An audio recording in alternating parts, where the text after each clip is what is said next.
हर हर महादेव।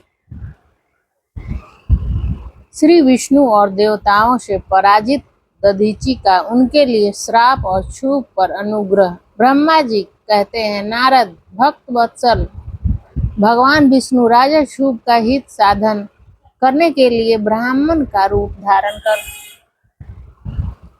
दधीचि के आश्रम पर गए। वहां उन जगत गुरु श्री हरि ने शिव भक्त शिरोमणि ब्रह्म ऋषि दधीचि को प्रणाम करके शुभ के कार्य की सिद्धि के लिए उद्युत हो उनसे यह बात कही। श्री विष्णु बोले, भगवान शिव की आराधना में तत्पर रहने वाले अविनाशी ब्रह्म ऋषि दधीचि, मैं तुमसे एक वर मांगता हूँ, उसे तुम मुझे दे दो।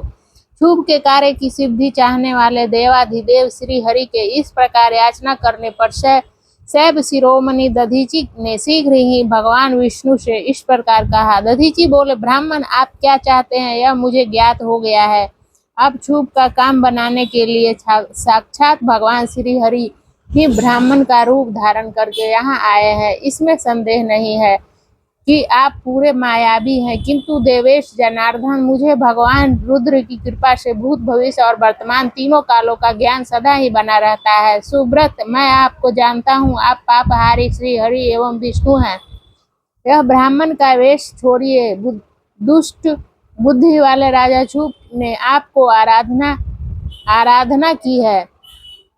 भगवान हरे आपकी भक्त वत्सलता को भी मैं जानता हूँ। यह छल छोड़िए, अपने रूप को ग्रहण कीजिए और भगवान शंकर के स्मरण में मन लगाइए। मैं भगवान शंकर की आराधना में लगा रहता हूँ। ऐसी दशा में भी यही मुझ में किसी को भय हो तो आप उसे यत्न पूर्वक सत्य की शपथ के साथ कहिए।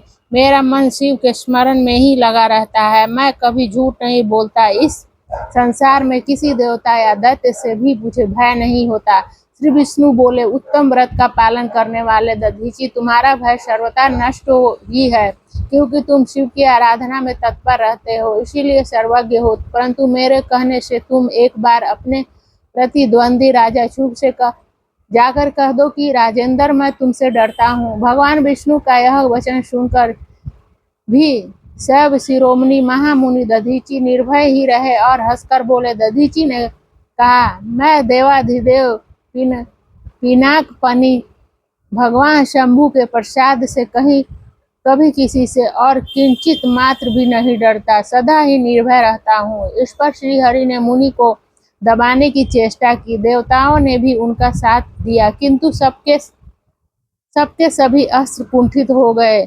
तदंतर भगवान श्री विष्णु ने अगणित गणों की सृष्टि की, परंतु महर्षि ने उनको भी भस्म कर दिया। तब भगवान ने अपनी अनंत विष्णु मूर्ति प्रकट की। यह सब देखकर चयन कुमार ने वहां जगदीश्वर भगवान विष्णु से कहा। दधीचि बोले, महाबाहो, माया को त्याग दीजिए। विचार करने से यह प्रतिभा समाप्त प्रतीत होती है। माधव, मैंने सहस्त्रों दुर्विज्ञ वस्तुओं को जान लिया है। आप मुझ में अपने सहित संपूर्ण जगत को देखिए।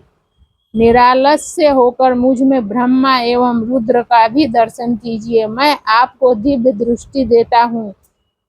ऐसा कहकर भगवान शिव के तेज से पूर्ण शरीर वाले चयन कुमार दधीचि मुनि ने अपनी देह में समस्त ब्रह्मांड का दर्शन कराया। तब भगवान विष्णु ने उन पर पुनः कोप करना चाहा।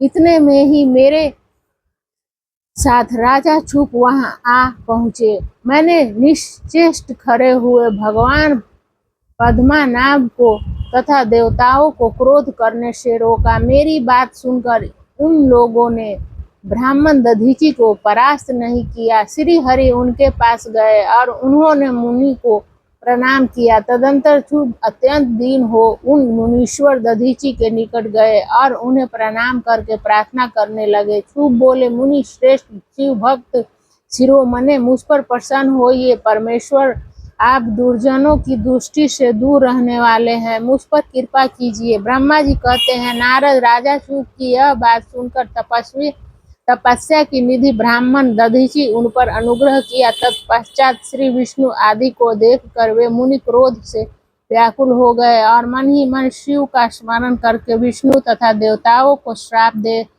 देने लगे। दधीची ने कहा, देवराज इंद्र सहित देवताओं और मुनीश्वरों, तुम लोग रुद्र की क्रोधा अग्नि से श्री विष्णु तथा अपने गणों सहित पराजित और ध्वस्त हो जाओ।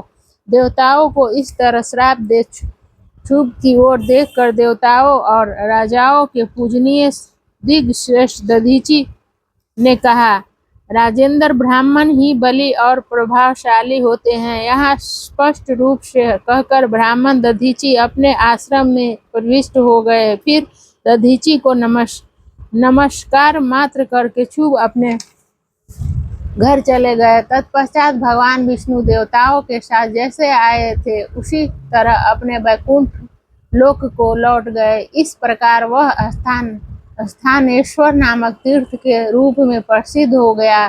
स्थानेश्वर की यात्रा करके मनुष्य शिव का सायुज्य प्राप्त कर लेता है। तात मैंने तुम्हें संक्षेप से शुभ और दधीची के विवाद की कथा सुनाई और भगवान शंकर को छोड़कर केवल ब्रह्मा और विष्णु को ही जो श्राप प्राप्त हुआ उसका भी वर्णन किया। जो शुभ और दधीची के विवाद संबंधी इस प्रसंग का नित्य पाठ करता है वह अमृत योग जीतकर देह त्याग के पश्चात ब्रह्मा लोक में जाता है। जो इसका पाठ करके रणभूमि में प्रवेश करता है उसे कभी मृत्यु का भय नहीं होता तथा वह निश्चय ही विजय होता है। हर हर महादेव। अगले अध्याय में देवताओं सहित ब्रह्मा का विष्णु लोक में जाकर अपना दुख निवेदन करना, श्री विष्णु का उन्हें शिव से क्षमा मांगने की अनुमति दे उनको साथ ले कैलाश पर जाना तथा भगवान शिव से मिलना। हर हर महादेव।